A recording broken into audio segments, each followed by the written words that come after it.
How many people have ever read Simon Sinek's Start With Why? You don't start with why. That's not true. If you start with why before you define the what, your why is wrong 100% of the time.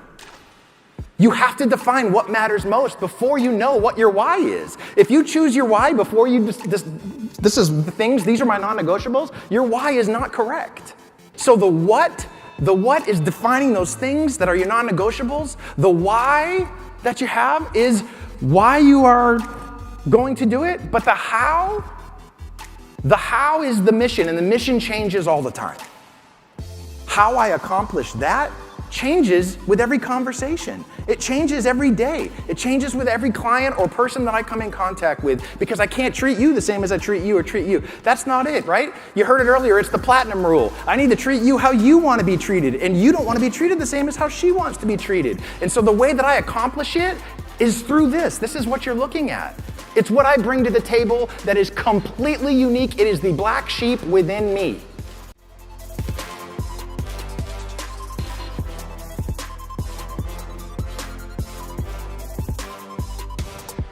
You see, our values are sort of like the hit songs within us. And so if we're gonna take a look at a hit song, we have to sort of know there are only two reasons why songs become a hit, whether you realize that or not. Only two reasons. There's a bunch of science behind it, but rather than bore you with all the science, I thought I'd just show you. How about I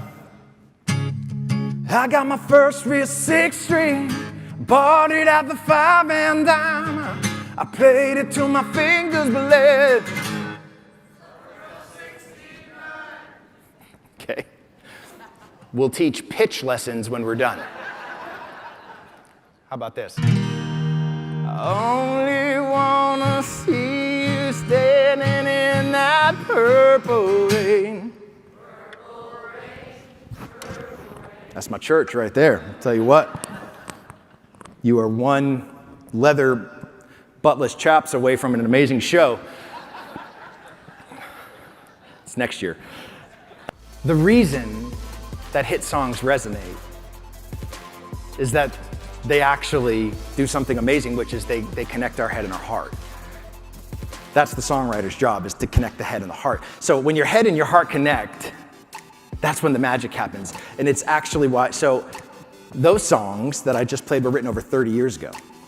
Some of you in this room were barely born 30 years ago, but you still remember the lyrics. Why is that? That's because when you first heard those songs, something amazing happened, and that's your head and your heart connected. And when your head and your heart connect, it engages your limbic brain, and your limbic brain is where all of your emotional long-term memory is stored, and that's why you can recall those lyrics written 30 years ago like that, and why you can't remember a single Justin Bieber lyric from today. Boom.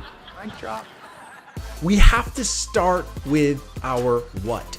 What are our non-negotiables?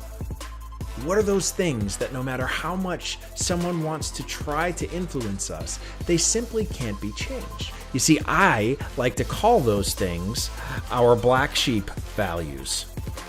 You see, I was 47 years old. I was 47 years old when somebody finally explained to me why farmers don't value black sheep like the rest of the flock.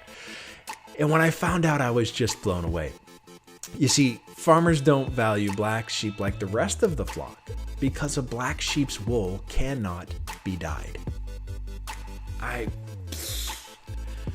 47 years to figure that out.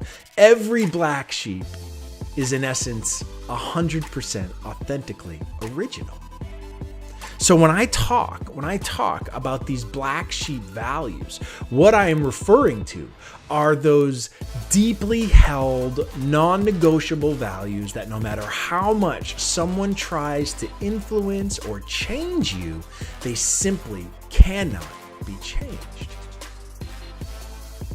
Question to you is, when you know what your values are, and this is where I had this out-of-body experience after I met Paula, I started to question to myself my core values: creativity, hope, impact, empathy, family, and authenticity. That's how I live my life. Every decision I make gets filtered through those 6 things.